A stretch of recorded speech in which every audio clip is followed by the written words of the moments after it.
Merci Monsieur le Président, merci Monsieur Milodi Hlaibi. C'est avec un grand plaisir et un grand honneur d'assister parmi vous. C'était une surprise quand j'ai reçu le manuscrit en tant que rapporteur, aussi bien sur la quantité que sur la qualité du manuscrit. Et donc d'abord je vais essayer de relater un petit peu par rapport à mon rapport que les membres de jury ont, et surtout le président de jury a lu. Alors donc le manuscrit, je commence par le manuscrit qui est bien structuré dans des proportions reflétant l'intérêt de ce travail de recherche compte tenu de ce mémoire de thèse de doctorat, avec une grande priorité au développement du secteur de production des huiles oléicoles ou d'olive pour participer à la protection du milieu naturel des rejets de ces usines basées sur des résultats scientifiques solides appuyés par des techniques d'analyse riches d'appoints et spécifiques tels que la microscopie, le MEB, bon je vais résumer un petit peu pour aller plus vite, le MEB, le DRX, le BET, qui est très fondamental pour expliquer les mécanismes et qui permet d'aller plus loin dans la stratégie de sa recherche, la stabilité par analyse ATD, aussi bien thermogravimétrique, et techniquement c'est fixé des objectifs très intéressants pour le développement de nouveaux biomatériaux biocomposites issus de processus de carbonisation. Alors, ces nouveaux biomatériaux, donc, issus du processus de carbonisation et de synthèse pour leur application dans le domaine des traitements des eaux usées et séparation de polluants émergents. Alors, je vais, avant de donner ma conclusion concernant votre présentation, elle était aussi bien complétée et ça complète les informations qui ont été largement étayées dans votre manuscrit. Votre présentation, elle était très claire, bien structurée, avec des résultats bien évalués, des différentes illustrations, des tableaux, des images concernant vos résultats et techniques. Maintenant, j'ai quelques questions concernant vos travaux d'une façon plus profonde. Il y a certaines questions que je vais éliminer parce que Madame Vanessa, la professeure Vanessa les a évoquées. Alors, côté carbone organique, vous dites grignon de 50%, le taux de carbone, et les margines 20%. Alors donc, moi, c'est des résultats qui sont très innovants et très consistants, riches en résultats, mais il me semble, pour encore valoriser vos résultats, il fallait peut-être comparer par rapport à d'autres biomasses, hein, parce que notamment par rapport au charbon actif commercial, par exemple, pour montrer encore la valeur, parce que les valeurs que vous donnez tout le long, c'était des résultats au-delà de 1000, je parle par rapport à la quantité maximale, et même pour les surfaces spécifiques, c'était très intéressant concernant la porosité, etc. Donc, est-ce que vous avez pensé à la comparaison ou pas? Si, on a déjà fait plusieurs comparaisons sans la capacité d'absorption et la porosité, la surface spécifique d'un matériau est vraiment acceptable relativement à la littérature parce que généralement il y a plusieurs matériaux ou bien plusieurs biomasses qui donnent des capacités d'absorption, de porosité, des surfaces spécifiques inférieures, ou il y a plusieurs qui donnent plus de surface spécifique, plus de porosité et plus de capacité. Moi j'aurais souhaité trouver dans votre conclusion justement cette valorisation, parce que en fait, les objectifs que vous vous êtes fixés, vous les avez atteints, et en plus de ça, il fallait rajouter encore ce que vous apportez, donc en réponse à la question de Madame Vanessa, la dernière question. D'accord? Donc ça, c'est une des choses, même si ce n'est pas nouveau, si vous apportez des résultats meilleurs, et que c'est l'optimisation aussi. Alors ça, c'est d'une part. Par rapport à la technique de pyrolyse flash, vous avez pu avoir des résultats intéressants. Est-ce que vous avez comparé par rapport à la pyrolyse lente, c'est-à-dire par exemple sur lit fixe? Pour ajouter quelque chose, oui. C'est pas la pyrolyse flash seule, parce que le secret n'est pas dans la pyrolyse flash seule. Le secret, c'est dans le choc thermique qu'on fait. La plupart, bien la majorité des gens qui carbonisent les matériaux, qui carbonisent les biomasses pour obtenir des matériaux carbonés, font ajouter leur échantillon à 25 degrés et commencent à monter la température progressivement. Pour nous, le four a été préalablement chauffé. C'est pourquoi nous avons obtenu des résultats intéressants. Et c'est là où... Quand vous augmentez la température, parce que la pyrolyse lente, c'est entre 450, maximum 600, enfin, je majeure toujours, hein, toujours pour un. Mais là, à partir de 900, vous avez un débit de combustion et vous pouvez créer des NOx, des SOx. On les a vus au niveau de la spectroscopie infrarouge. On a vu l'adhérence des molécules de NO2 sur la surface juste après la carbonisation. Alors, une autre question, c'est quand vous avez la composition, l'analyse pour la composition, vous avez orienté, parce que c'est le chercheur qui oriente celui qui va faire l'analyse. Vous avez demandé le carbone, l'oxygène, ça c'est très bien pour la pyrolyse, pour avoir de l'énergie. Surtout que vous voulez... si c'était orienté liquide, plus le taux de carbone est grand, plus on a un pouvoir calorifique grand, etc. Alors maintenant, est-ce que vous avez du soufre là-dedans? Oui. Vous avez du soufre. Donc vous pouvez créer aussi du SOx. D'accord? Oui, mais donc c'est un des inconvénients. D'accord? Donc en général, si vous êtes intéressé au solide et au gaz, vous pouvez justement mesurer ce genre de... parce que c'est un polluant, mais vous pouvez le valoriser dans d'autres domaines. Par exemple, faire de l'acide phosphorique, enfin sulfurique. Bon, il y a toujours des façons comment on peut aborder les choses. Donc c'est un des perspectives qu'il faut. Et pour les gaz, il faut absolument savoir qu'est-ce que vous avez dans ce mélange. Parce que vous aurez toujours, si vous déposez un brevet, vous aurez toujours des gens qui vous critiquent, qui vont vous dire votre méthode, elle va générer ça et ça et ça. Alors, je peux répondre à votre question? Oui, bien sûr. Pour moi, on ne peut jamais arrêter la fabrication des matériaux carbone. La majorité des biomasses génèrent du soufre et génèrent des NOx et des SOx. Le plus important, c'est de compenser les dégâts de la pyrolyse par des matériaux avec de qualité importante. Oui, je suis d'accord pour défendre votre méthode, d'accord? Mais il y aura toujours quelqu'un qui va vous dire vous générez la pollution et vous ne savez pas quel taux. Donc l'essentiel, c'est de savoir et puis après réfléchir à une méthode pour vous défendre. Oui. Ça, et valoriser surtout. Hein,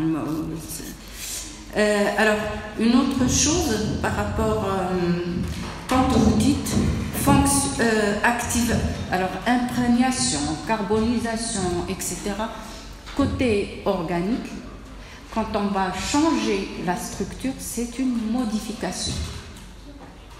D'accord? Quand on va activer, on va libérer de la place, on va créer des pores.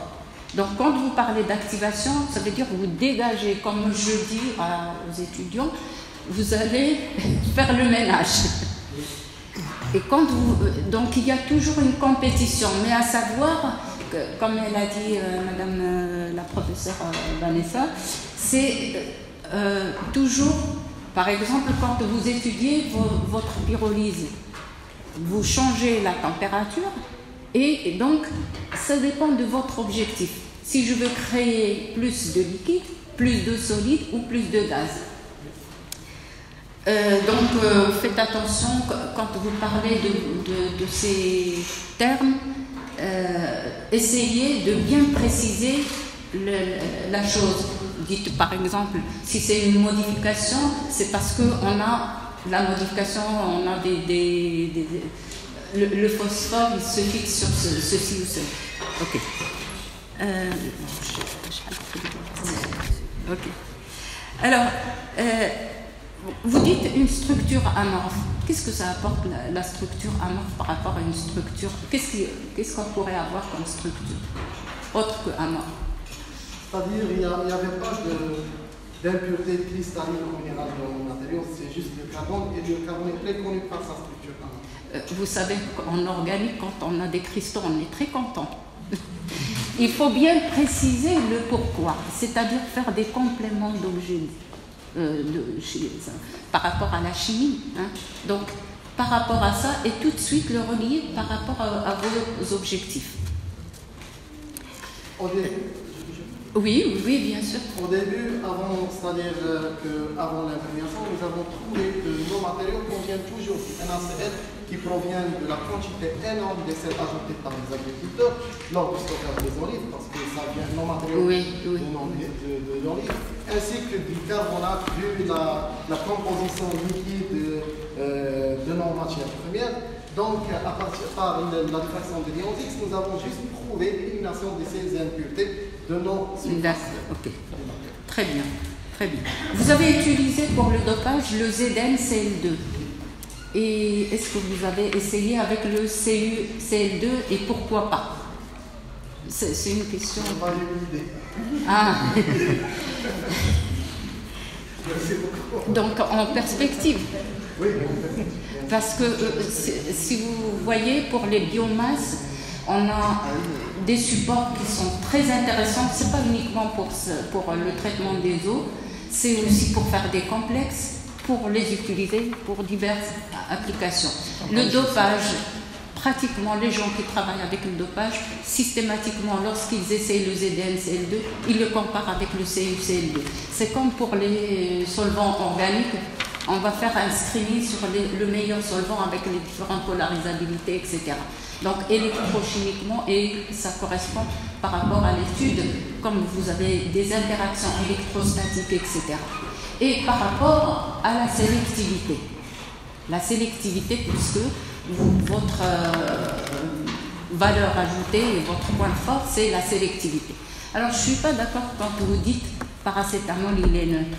Sur quoi vous vous basez? Parce que quand je regarde... Oui, allez-y. C'est en fonction du pH.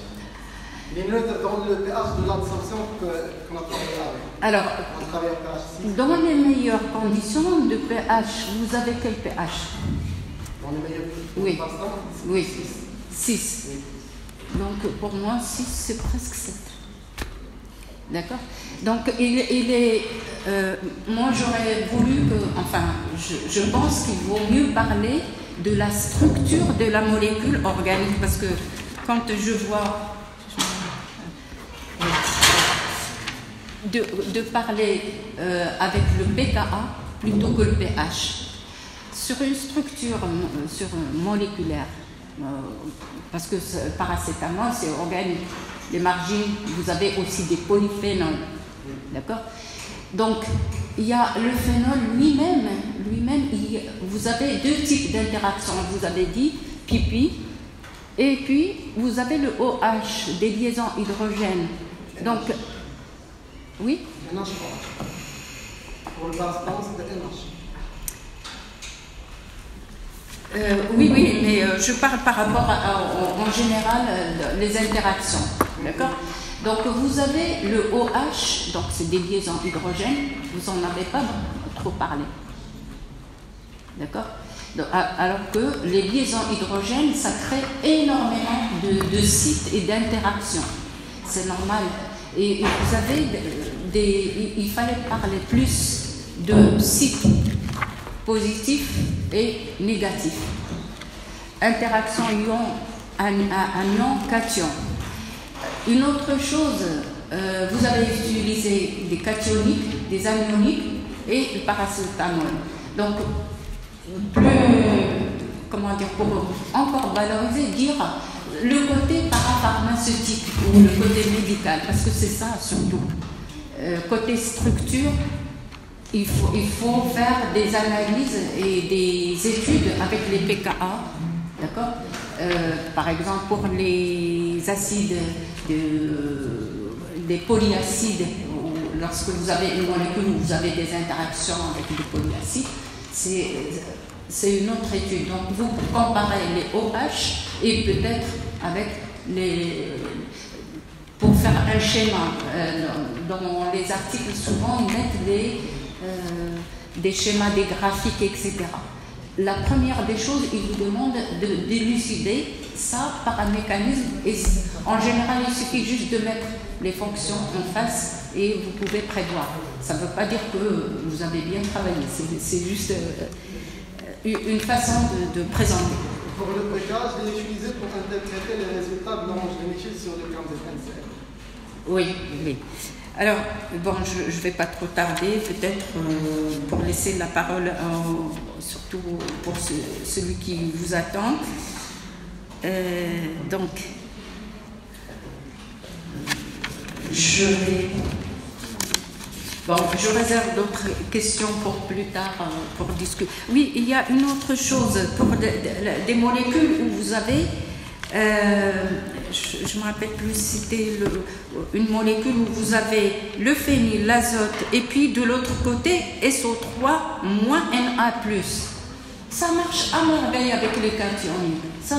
Mais on peut dire qu'il est mixte. Il a des interactions des deux côtés. De plus, quand vous avez, c'est comme les azidos, donc vous avez l'azote, à chaque fois que vous avez l'azote, vous pouvez, selon la situation, selon les sites qui sont en face, vous aurez une interaction différente. Une dernière proposition, c'est prendre un cationique par exemple qui marche bien et faire une préparation de composite avec en plus qui ne marche pas, par exemple l'anionique, et présenter à d'autres polluants émergents.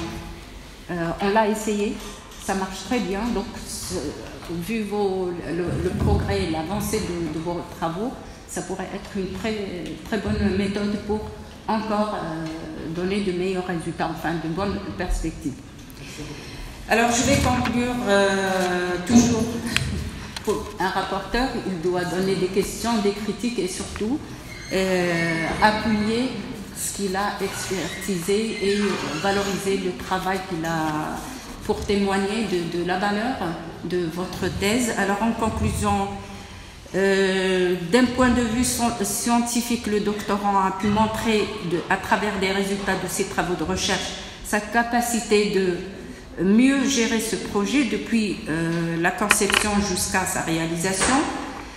Des travaux caractérisés par une stratégie bien structurée. Il a répondu à des objectifs bien fixés auparavant en réalisant la conversion de la biomasse issue de déchets de production d'huile d'olive nuisible pour l'environnement aquatique via des techniques de pyrolyse flash par activation, modification chimique ou dopage. Alors la valorisation est assurée en obtenant des biocomposites avec le développement de nouveaux biocomposites qui lui a permis la mise en application de ces nouveaux systèmes au service de développement durable. Et je rajoute avec tous mes encouragements les objectifs du développement durable qui répondent à quoi ça répond, votre thèse, l'énergie propre et d'un coût abordable, l'ODD 7, l'industrie, donc Comme vous avez comme objectif l'industrialisation, donc d'abord dans un premier temps pilotage, à l'échelle pilote. Donc l'objectif, l'ODD 9, la vie aquatique, l'ODD 14, et pour couronner le tout, le plus important maintenant, l'ODD 6 pour une eau propre et assainissement. Alors ces faits sont dûment reconnus et clairement perçus dans les résultats obtenus qui sont largement interprétés dans différents chapitres. Alors on note également un aspect très intéressant mettant au point la réutilisation et la régénération de ces biomatériaux biocomposites utilisés pour des eaux usées, le traitement des eaux usées à des fins écologiques.